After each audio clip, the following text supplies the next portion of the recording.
Chào các anh chị. Thì hôm nay là tôi đang trên tàu để mà đi về lại Vịnh Hạ Long, rồi tôi đi về Hà Nội luôn. Thì trên tàu có rất là nhiều người Tây. Thì để bữa nay tôi nói hết về cái vấn đề bình đẳng giới. Thì bữa đó tôi đã nói về cái sự hẹp hòi của một người phụ nữ. Thì bữa nay tôi lại nói tiếp tục tới cái vấn đề đó, vấn đề hết sức là nhạy cảm. Ở như người phụ nữ thì họ luôn đề cao cái vai trò gọi là tình nghĩa gia đình của họ đầu tiên, tức là con cái dòng họ của họ là sẽ được đề cao đầu tiên, còn những cái người khác là phải xếp ở hàng thứ hai. Mà đa phần là người ta đều như vậy, chứ người ta không có đề cao cái vai trò xã hội hoặc là chức trách nhiệm vụ. Chỉ có một số người thôi thì cái tư tưởng họ thoáng. Thì ở đây mình không nói tới những người lãnh đạo nha, mình chỉ nói tới những người bình thường thôi. Còn những người lãnh đạo tầm một cái quốc gia thì là chắc chắn là họ phải thoáng rồi họ mới lãnh đạo được. Ở đây tôi không có nói tới những người nữ thủ tướng hoặc là nữ tổng thống, tôi chỉ nói tới những người mà bình bình thôi, ở cái tầm địa phương thôi, tức là ở cái tầm tỉnh hoặc là một cái tiểu bang gì đó thôi. Chứ còn mấy người tổng thống thì người ta đã sự nghiệp ta đỉnh cao rồi, người ta đâu có còn cái lợi ích cá nhân gì nữa. Chỉ có mấy người mà ở dưới phần địa phương thì người ta hơi tiểu tiết.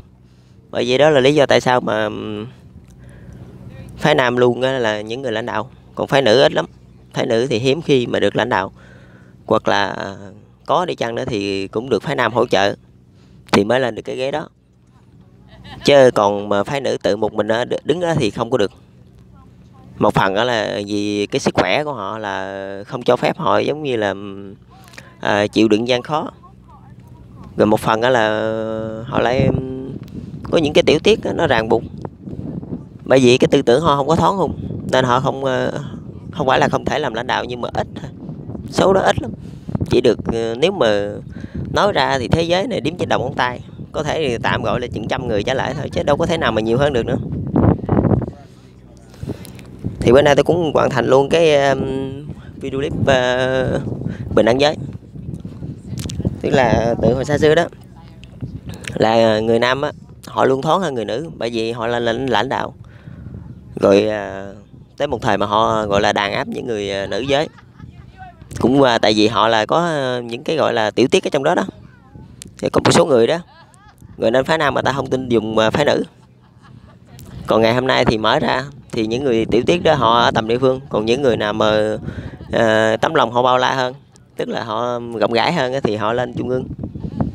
Hoặc là họ lên trung ương rồi thì họ cũng vẫn phải bị kèm, bị phái nam họ kèm, tức là phải rộng rãi thì mới làm được, chứ không thể nào mà lên trên đó rồi mình cứ cá nhân là không nên. Rồi nhưng mà để mà nói trắng ra, nếu mà nói bình đẳng thì chắc cũng không có đâu. Thế giới này thì làm sao mà gọi là bình đẳng, nhưng mà gọi là dung hòa thôi. Thì tôi nói với các anh chị lần trước cũng vậy đó, nghĩa là phái nữ lên thì phái nữ cũng phải ủng hộ cái lợi ích của quốc gia dân tộc gì đó, tức là phải dung hòa cái lợi ích giữa phái nữ và giữa phái nữ và những người khác, giữa phái nữ và lợi ích của đất nước, thì phái nữ mới ngồi lên được. Chứ còn mà tiểu tiết quá thì ai đâu mà đưa lên. Tiểu tiết quá thì nó lại mắc vô cái chủ nghĩa đó là chủ nghĩa cá nhân. Nhưng mà đa phần những người phái nữ ở trên thì họ thoáng, còn những người phái nữ mà ở dưới họ chưa đạt cái đỉnh công danh đó, họ chỉ có một cái nền thôi, thì họ lại muốn đưa con cháu họ lên.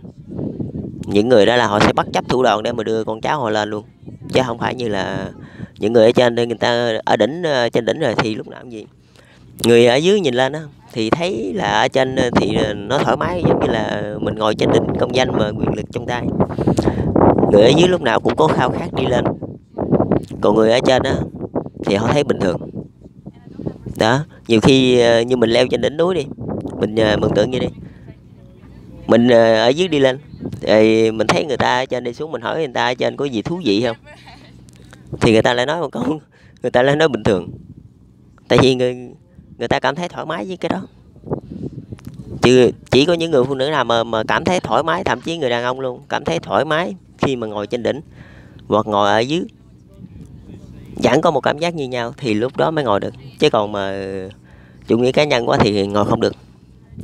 Với lại là họ sẽ đào tạo con cái họ, ví dụ những người phụ nữ nha, họ phải dàn dựng họ bài mưu lập kế đủ kiểu để mà đưa con cái họ lên, chứ không phải như là thì người đàn ông họ cũng vậy nhưng mà họ đào tạo kiểu khác. Còn người phụ nữ là họ đào tạo kiểu khác, là họ có thể là sang bằng những cái đối thủ mà con họ làm không lợi, giống vậy đó. Mình mường tượng vậy đó, là họ có thể sang bằng luôn để cho con cái của họ nó sẵn cái đường. Còn ở đối với nam giới, người ta đào tạo con cái là người ta cho con cái người ta vượt qua, tự nó vượt qua, chứ không có ba mẹ không nhảy ra.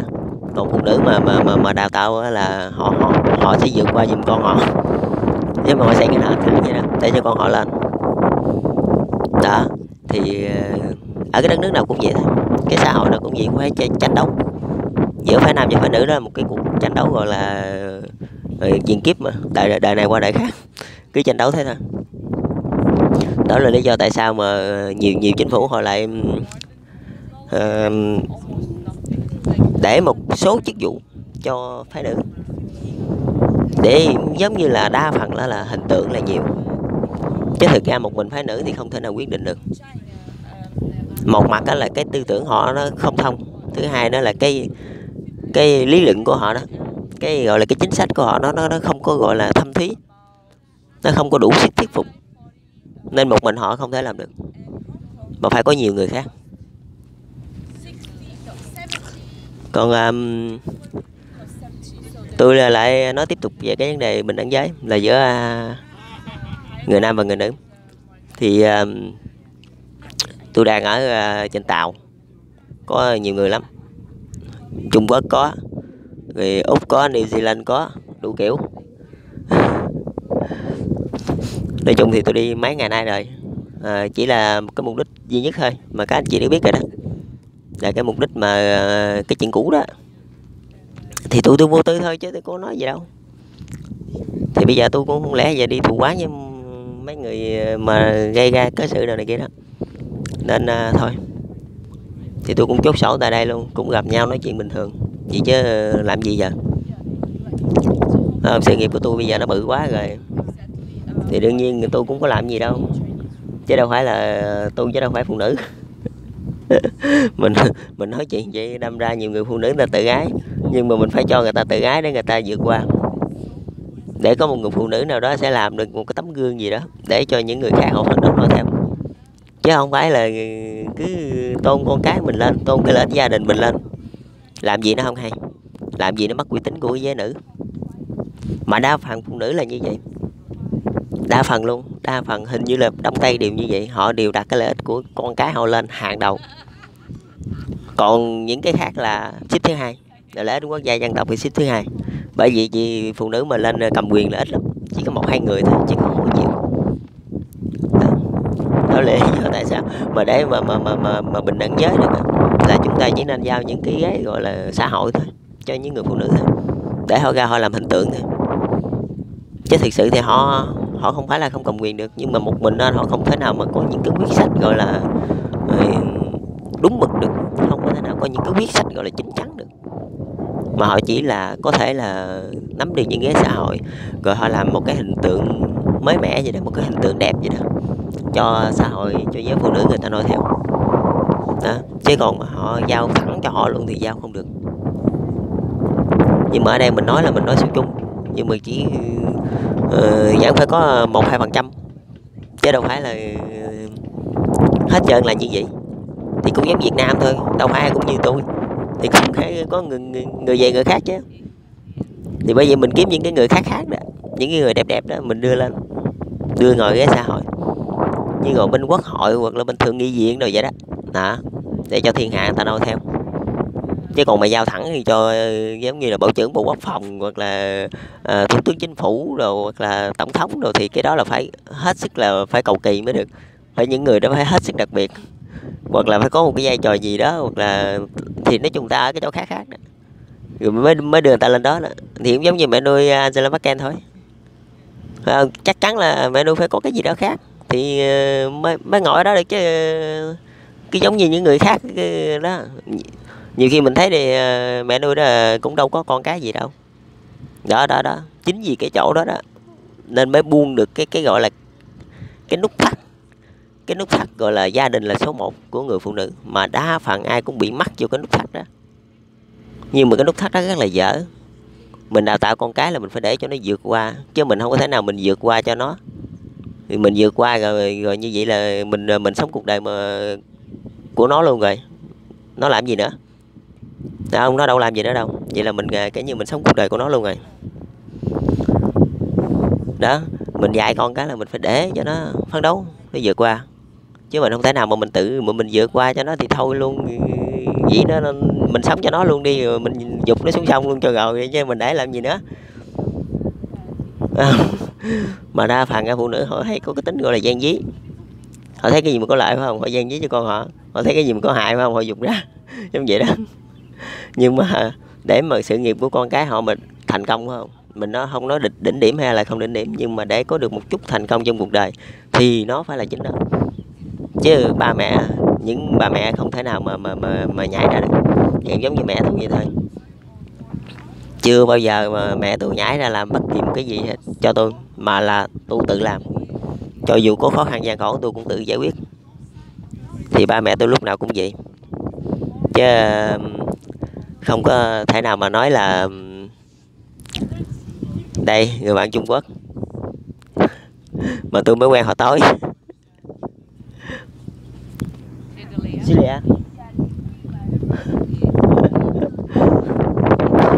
Thì chuyến tàu này tôi về Tiền Châu, rồi sau đó tôi lại về Hà Nội. Thì cũng chưa biết sắp tới như thế nào nữa. Để thôi, nói chung bây giờ tôi ra làm quan rồi, tôi xuống núi rồi. Tôi hạ sơn để mà đi chấn thiên hạ rồi. Thì mấy chuyện khác tôi không quan tâm. Miễn tới đó người ta kêu làm gì thì tôi làm đó. Vậy thôi. Chứ còn cái chuyện khác nữa thì nói thiệt sự mà nói luôn là tôi không quan tâm nữa. Còn khi mà mình lên mình làm vua rồi đó là mình phải có những cái gọi là cam kết. Tức là cái tấm lòng mình phải trải rộng. Và đó cũng là một cái tấm gương cho thiên hạ, là khi các anh chị ở trên ngồi trước thiên hạ rồi, lúc đó nó rất là cực khổ. Nhưng cũng không có vui sướng gì, không có được tự do đâu các anh chị. Cái này tôi biết mà. Nhưng mà tôi đã đi khỏi Cần Thơ rồi, tôi ra tới đây gần 2.000 cây số rồi, đương nhiên tôi phải sẵn sàng để làm chuyện đó chứ. Chẳng qua là ban đầu là tôi không muốn liền thôi, thấy không? Tôi để lấy cái chuyện đó để mà cảnh tỉnh cho giới phụ nữ, thấy không? Muốn đào tạo con cái mình cho nó thành công là mình phải cho con cái mình nó tự vượt qua thử thách, chứ mình không có vượt qua. Thử thách dành cho nó thì nó phải vượt qua, chứ thử thách mà dành cho nó mà mình vượt qua thì thôi mình giết nó luôn đi, chứ mình sống cuộc đời của nó luôn rồi còn gì nữa. Rồi mai mốt đi đâu nó cũng mẹ ơi con khát sữa là rồi banh xác luôn. Cho dù già 80-90 tuổi rồi đó, vú hết sữa rồi mà nó cũng cứ đòi bú sữa hoài. Rồi làm gì? Cái đó là cái dở của người phụ nữ nha. Cái lòng họ bó hẹp lắm. Họ hẹp hòi hơn người đàn ông. Một mặt là họ hẹp hòi, với thứ hai nữa là họ yếu mềm trong tình cảm. Còn người đàn ông không bao giờ. Thậm chí tôi có thể lên giường với bất kỳ ai trong đêm nay, nhưng mà ngày mai tôi vẫn còn nhiệm vụ. Ngày mai tôi vẫn còn nguyên cả cái Giang Sơn đang chờ tôi. Thì không có chuyện tình cảm ở đây. Tức là mình phải cứng rắn. Còn người phụ nữ thì không có cái chuyện đó. Người phụ nữ đa phần đó là họ nghe lời đường mặt ông bướm gì đó. Thời gian thôi là họ ngã, họ siêu lòng này. Còn ở đây thì mình là đàn ông thì nó khác nhau ngay trong chỗ đó. Tức là người đàn ông họ đủ cái can trường để họ gánh chịu. Còn người phụ nữ đa phần họ yếu mềm. Thậm chí luôn như mình luôn cũng vậy đó. Trong những cái lúc mà than chốt mình không được có bóng dáng phụ nữ, mình phải là chính mình thôi. Một mình nên mình là giải quyết mấy chuyện công vụ thôi, chứ không thể nào mà một tay mà ôm gái mà một tay mà làm được. Tại lúc đó cái chí của mình nó sẽ nhục. Nó nhục ở đây là không phải là nó gọi là nhục nhã gì, mà gọi là nó bị quen ố rồi. Cái chí của mình nó không có sáng như rương nữa, thì làm sao mà mình có thể ra được những quyết sách gọi là tin tường được. Thì cái chí mình lúc nào cũng vậy, đầu óc của mình là phải sáng như gương, phải thậm chí là sáng hơn cả tấm gương. thì lúc đó mình mới có thể ra được những cái quyết sách gọi là tin tưởng, chứ mình không có được để những cái chuyện gọi là tình cảm nó xen vô đó. Đó là lý do tại sao tôi làm thơ, tại vì ở tình cảm tôi ghi ở trong thơ, nơi đó là nơi tôi gửi gắm tình cảm, chứ ngoài đời không có, ngoài đời không có tình cảm. Dứt khoát cái chuyện đó mình đã chấp nhận đi làm chính trị là mình phải biết. Rồi thì hôm nay tôi chỉ nói vậy thôi. Rồi tôi quay sơ ngang con tàu của tôi đó, có bao nhiêu người, gần mười mấy 20 người. Rồi để khi về Hà Nội thì tôi lại quay tiếp tục để mà cho xong cái vấn đề để mà cho xong cái vấn đề bình đẳng giới. Rồi chào các anh chị, chúc các anh chị thành công. Để tôi đi đảo một vòng qua con tàu của tôi.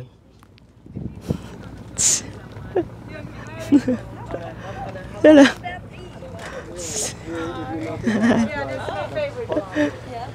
yeah.